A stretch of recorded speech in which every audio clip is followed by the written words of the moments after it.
Oke, para pecinta bonsai kelapa loper semua, apa kabarnya? Semoga kita selalu diberikan kesehatan dan salam kopi tanpa gula. Bahan bongkla hasil bolangan kita jangan langsung dilakukan penanaman. Terkhususnya untuk bahan bongkla yang seperti ini, yang sudah berakar, yang mana pastinya kita melakukan pencabutan ataupun pemotongan sehingga akarnya menjadi putus seperti ini. Bisa diperhatikan apabila bahan bongkla yang baru kita lakukan pembolangan ataupun pengambilan langsung kita tanam ataupun kita program akarnya, itu dapat membuat bibit dari bonsai ataupun bahan bonsai kelapa ini bisa-bisa menjadi stres, bahkan kematian yang menyebabkan gagal kita dalam pembuatan bongkla.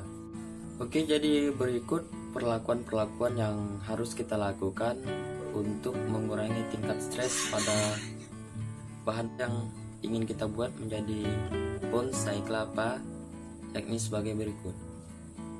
Yang pertama, yakni penyimpanan. Untuk penyimpanan, sebelum dibuat ini, ada beberapa hal penting yang harus kita lakukan dan kita perhatikan.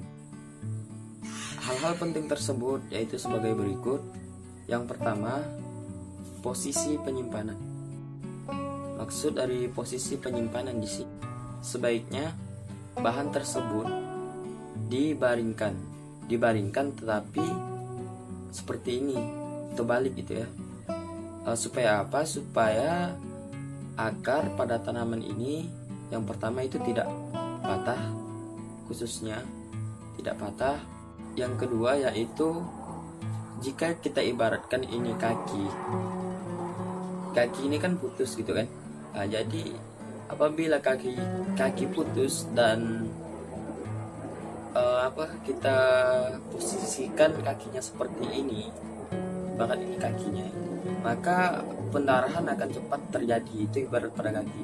Begitu juga pada bongkla ini. Untuk mengurangi tingkat stres pada akar yang putus ini, untuk posisinya jangan kita seperti ini menyimpannya gitu ya. Jadi diterbalikan seperti ini. Untuk yang kedua yaitu masalah penyimpanan, yakni tempat penyimpanan. Di sini untuk tempat penyimpanan yang perlu diperhatikan kawan-kawan, itu harus disimpan di tempat yang ternaungi. Maksud dari tempat yang ternaungi di sini yaitu terhindar dari sinar matahari secara langsung dan air hujan. Mengapa demikian? Dikarenakan apabila pada saat kita menyimpan bahan ini di terik sinar matahari ataupun terkena sinar matahari secara langsung, itu dapat membuat akar menjadi kering. Terus apabila pada saat kita menyimpannya di tempat yang terbuka ataupun terkena air hujan, maka pertumbuhan jamur pada akar yang terpotong ini bisa berpotensi sangat besar, sehingga mengakibatkan terjadinya pembusukan pada akar. Jadi bisa membuat bahan bonsai kelapa kita ini menjadi stres, lalu kemudian Allahualam.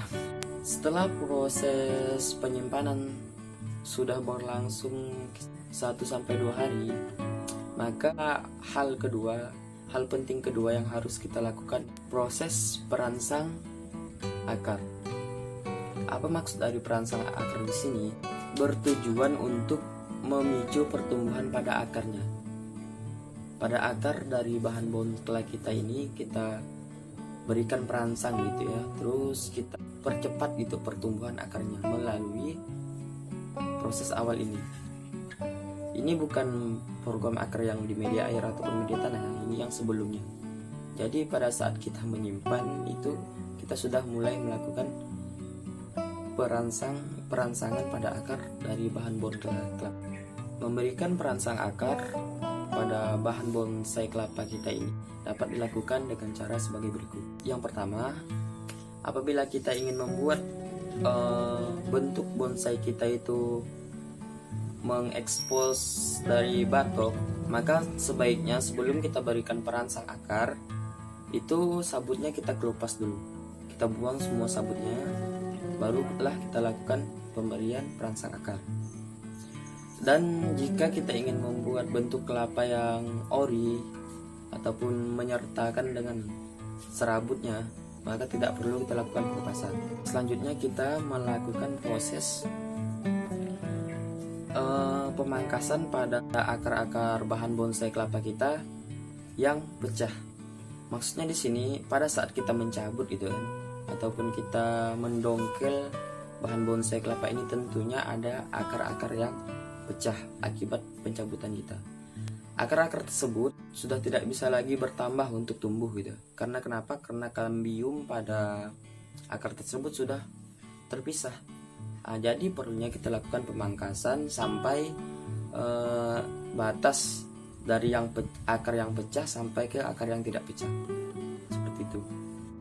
Apabila akar tersebut yang pecah tidak kita pangkas, maka proses pertumbuhan pada akar baru yang pada saat kita program akar nantinya itu sangat bisa menjadi lama, bahkan terjadinya pembusukan pada saat kita melakukan program akar pada akar yang pecah tadi.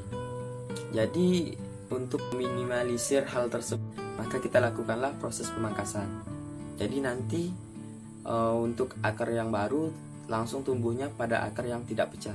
Itu bisa terjadi. Apabila kita sudah selesai menyortir dari akar-akar yang pecah tadi, maka langkah selanjutnya barulah kita lakukan pemberian zat perangsang akar. Zat perangsang akar di sini sangat banyak ya. Kita bisa temukan di toko-toko pertanian ataupun bisa menggunakan bahan-bahan alami yang terkandung zat aksin ataupun zat untuk memicu pertumbuhan pada akar tanaman. Di sini saya menggunakan zat perangsang akar yang saya beli di toko pertanian, yang mana saya untuk penggunaannya pemberian perangsang akar ini yakni setiap kali kita melakukan proses penyiraman. Penyiraman ini bisa menggunakan air saja, tetapi akan lebih baik jikalau kita menyertakan dengan pemberian perangsang akar. Jadi kita mendapat 2 poin. Kita bisa menyiram dan merangsang pertumbuhan akarnya. Perangsang di sini pada saat bahan ini berfungsi untuk memicu tadi goresan luka yang kita lakukan pemangkasan. Ibarat pada luka diberikan alkohol ataupun repanol, meskipun rasanya agak sakit, akan tetapi luka tersebut akan cepat sembuhnya gitu ya. Apabila semakin sering kita berikan, maka tingkat kesembuhan itu akan semakin cepat. Seperti itu. Jadi untuk pemberian ini kita sertakan pada saat melakukan penyiraman. Lalu langkah yang terakhir, untuk perihal penting yang terakhir, yaitu penyiraman. Penyiraman di sini dilakukan pada saat kita pertama kali menyimpan bahan bonsai kelapa kita dari hasil bulangan. Itu sudah dilakukan penyiraman. Seperti itu. Karena kenapa? Karena kita mencegah terjadinya kekeringan pada akar dari bonsai kelapa kita. Jadi kira-kira setelah 4 ataupun 7 hari setelah kita berikan perangsang akar dan kita simpan tadi bahan bonsai kelapa kita tadi, barulah kita bisa melakukan ke tahap selanjutnya, yaitu proses program akar. Proses program akar di sini kita bisa menggunakan berbagai macam media ya. Bisa menggunakan media air, media tanah, pasir, dan masih banyak yang lainnya. Jadi mungkin cuman sekian yang dapat saya bagikan. Semoga apa yang saya sampaikan ini bisa bermanfaat dan bisa membantu. Jangan lupa support channel ini melalui berikan jempol, matikan lampu merahnya, serta aktifkan bel di sampingnya. Dan jangan lupa untuk menulis kritikan dan masukan di kolom komentar, sehingga kita bisa berbagi dan berdiskusi melalui channel video ini. Oke, salam kompak selalu. Assalamualaikum warahmatullahi wabarakatuh.